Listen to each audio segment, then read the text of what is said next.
So this talk is about migrating 50 terabytes of data from our homegrown database to ScyllaDB in a manner that is fast. My name is Terence Liu, and I'm head of machine learning at Clearview AI. It's a vendor for public safety technologies. You might have heard of us. So at Clearview AI, I worked on the core algorithm and submission and the leaderboard, and in general, the computer vision research. I've also worked on the vector search at decabillion scale, data pipelines, and recently databases, been at Clearview since 2021.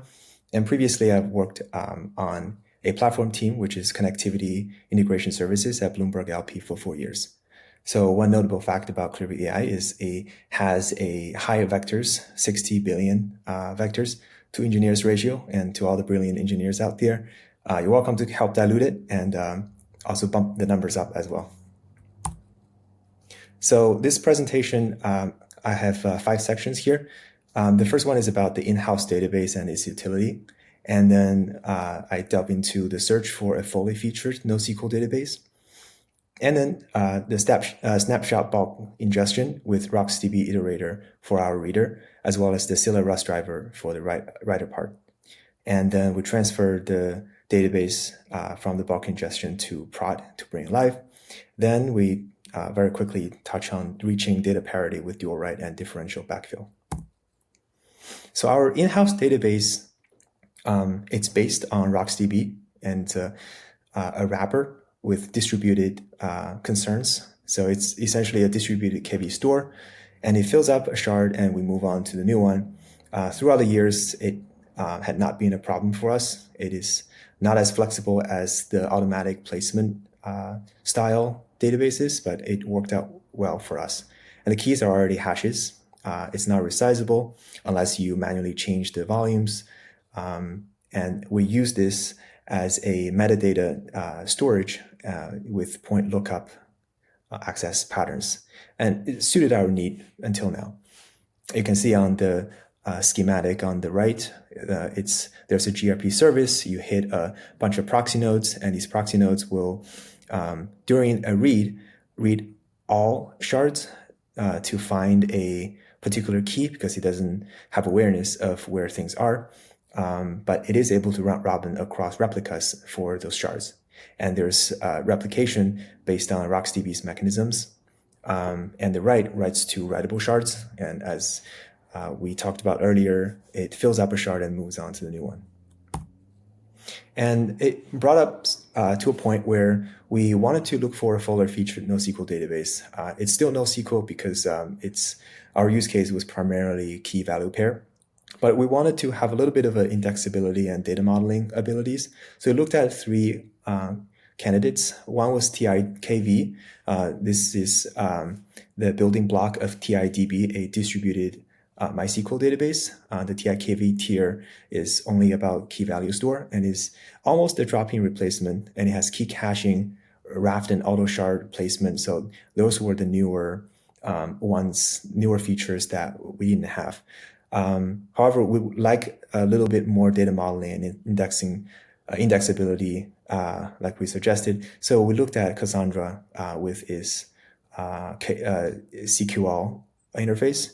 So Cassandra, we know that is leaderless with tunable consistency. And we had some concerns from the team members of previous pain of setting up and maintaining.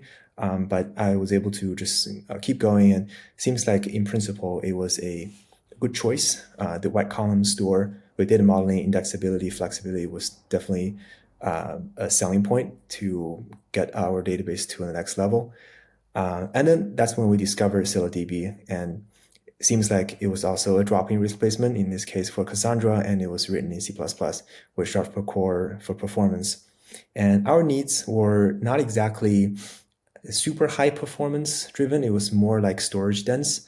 But it was very interesting to entertain the idea of just taking advantage of your hardware to the most with a fast rewrite of a very mature technology. So that prospect immediately appealed to us. So we just kept going and chose ScyllaDB as our experiment. So now we chose snapshot bulk ingestion as a start because you might have read other places from Scylla stocks and other places with migration from Cassandra to Scylla. You would start dual write already and then slowly backfill the differentials. But here we use a reverse process. We started with ingesting a most recent snapshot of data from all shards of a homegrown database, because we have very rare deletions. So we're afforded to do this kind of snapshot ingestion. And this allowed us to test writes with safety. This whole process is repeatable if needed, can be done completely offline, and it lead to an equivalent data collection with a new DB. So it makes cross comparison very straightforward. You could test read performance at this target scale immediately after your host finishes ingestion. So there's a lot of benefits for us, and it was kind of a worthy path to take. So on the client side, we started data modeling. Each shard from our homegrown database contains multiple RocksDB databases. So you can think of them as column families, but we didn't use that. We just straight up used different databases and opened them for those different subcomponents. And we model each RocksDB database as a user-defined data type in Scylla. So for the reading, we use the RocksDB's Rust binding to parallelly iterate over key ranges. And for the writing, we use the Scylla Rust driver to write to Scylla. And we monitor client host CPUs and disk networking I/O to not be the bottleneck. And in practice, it turned out that it wasn't the bottleneck. The client consistently used CPU cores, about 2.5 CPU cores, very, very minimal. And on the server side, we used the largest instance with the heaviest amount of hard drives. So it was the i3EN instance, 24x large. So it has 96 virtual CPUs and 768 GBs of RAM, and 60 terabytes of NVMe disks in the RAID 0 configuration. There was, I believe, a Scylla AMI there for it. So we just selected it, and it got all the optimized profile directly in place once it's booted up. So you could check out the docs where I linked here, and you monitor the server's CPUs and disk networking I/O. And a Scylla monitoring stack, in addition to that, was quite helpful as well. I was recommended to adjust a few parameters. You increase the thresholds and timeouts for some of the operations we're doing there. And you turn off hinted handoff here because there's only one host. We're not ingesting to a 3-node cluster. We just need the SST files at the end. So as you can see, the data modeling in CQL, you create a key space. We call it metadata, with replication strategy with a replication factor of 1. And I was told by Felipe that you could pre-configure the number of tablets so that it doesn't have to keep growing and make adjustments while you're ingesting. There seemed to be a formula, and here I'm settling down with 4096. You create this user-defined type image and with a bunch of fields, and you create a table called metadata with a primary key, blob ID, which is an ASCII string, and then the image as a data type as a column, and some other columns that are represented by other UDTs. And we switch on compression, that is the ZSTD compressor, which has the highest compression ratio. And you can see the code in Rust. I did not put down the reading part in RocksDB. I think everyone has a different source of data, so the common interest might simply be the writing part. The full sample code is also is down there.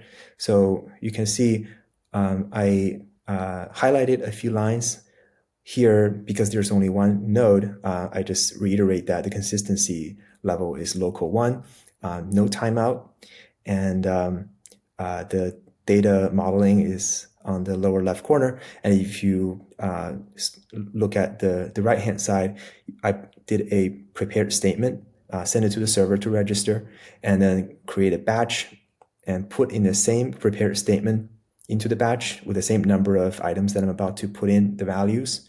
And I also did something I think is quite important.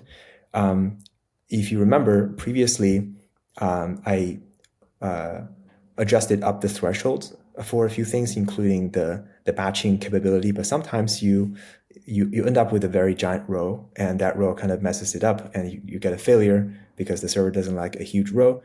In this case, your batch is going to be too big. But if the server gives you a failure, you can just take that batch apart and then insert the rows one by one for that batch. So you're not necessarily stopped by one single item in the middle of it. So this was quite successful, and the throughput we were able to get 700,000 per second, so close to 1 million. And it turned out to be CPU bound from the monitoring stack. So here's the monitoring stats.